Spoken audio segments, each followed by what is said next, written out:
नमस्कार। तो आज बात करते हैं उस एक सवाल की जो 12वीं के एग्जाम खत्म होते ही ना हर स्टूडेंट के दिमाग में घूमने लगता है।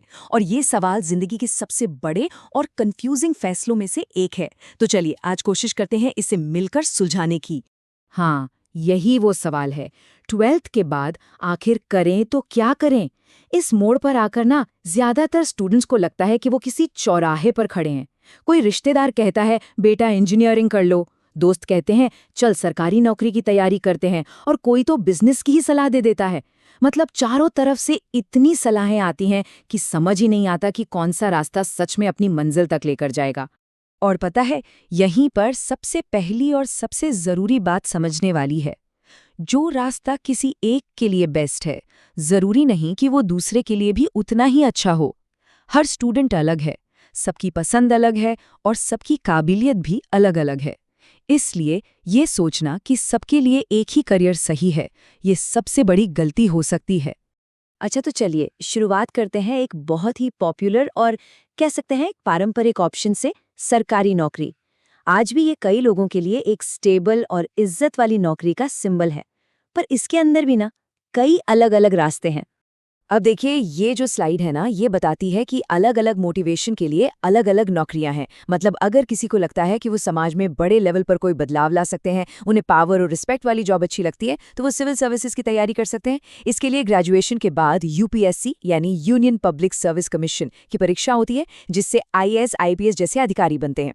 या फिर आप स्टेट लेवल पर आरएएस यानी राजस्थान एडमिनिस्ट्रेटिव सर्विस जैसे एग्जाम भी दे सकते हैं। वहीं अगर किसी को वर्दी वाली जॉब मतलब देश सेवा और अनुशासन पसंद है, तो पुलिस या फिर एसएससी मतलब स्टाफ सिलेक्शन कमीशन एक बढ़िया ऑप्शन है। और अगर पढ़ाने का जुनून है तो आरपीएससी यानी राजस्थान पब्लिक सर्विस कमीशन की सेकंड ग्रेड टीचर जैसी परीक्षाएं देकर टीचिंग लाइन में भी जा सकते हैं। लेकिन अगर सरकारी नौकरी का ये रास्ता आपको अपनी तरफ नहीं खींचता, तो घबराने की कोई बात नहीं है। आज के जमाने में एक बिल्कुल नई और तेजी से बढ़ती हुई दुनिया भी है जो मौकों से भरी पड़ी है, और वो है डिजिटल दुनिया में करियर। ये स्लाइड तो बस एक छोटी सी झलक है। आज के टाइम में यूट्यूब पर अपना ज्ञान बांटना हो, इंस्टाग्राम पर कंटेंट बनाना हो, या फिर digital marketing, graphic designing, web development, ये सब एक बहुत बड़ा करियर बन चुका है। अगर किसी के पास कोई खास टैलेंट या नॉलेज है, चाहे वो कोडिंग हो, वीडियो एडिटिंग हो या अच्छा लिखना, तो वो अपनी क्रिएटिविटी के दम पर एक सफल ऑनलाइन करियर बना सकते हैं। और इसमें काम करने की आज़ादी भी होती है और कमाई की संभावनाएं भी काफ़ी हैं। ठीक है, तो हमने कुछ ऑप्शंस पर तो बात कर ली, लेकिन अब आते हैं सबसे जरूरी हिस्से पर। करियर चुनना सिर्फ ऑप्शंस की लिस्ट देखने जैसा नहीं है, बल्कि ये इस बारे में है कि आप खुद को कितना समझते हैं। ये एक बहुत ही पर्सनल फैसला है। तो सबसे अहम बात यही है, इस पूरी चर्चा का जो सार है वो ये है, कभी भी सिर्फ इसलिए कोई करियर मत चुनिए क्योंकि आपके दोस्त वही कर रहे हैं या समाज में उसी का ट्रेंड चल रहा है। भेड़चाल में लिया गया फैसला अक्सर हमें उस मंजिल पर ले जाता है जहां हम कभी जाना ही नहीं चाहते थे। ये स्लाइड दो रास्तों का फर्क बहुत अच्छे से दिखाती है।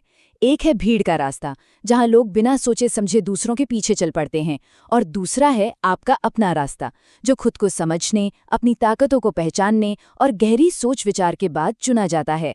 इसलिए किसी और से पूछने से पहले खुद से ये सवाल पूछना बहुत जरूरी है। वो कौन सा काम है जिसे करते हुए समय का पता ही नहीं चलता? किस चीज में इतनी दिलचस्पी है कि उसमें घंटों तक बिना थके, बिना बोर हुए मेहनत की जा सकती है? इन सवालों के ईमानदार जवाब ही आपको सही दिशा दिखाएंगे।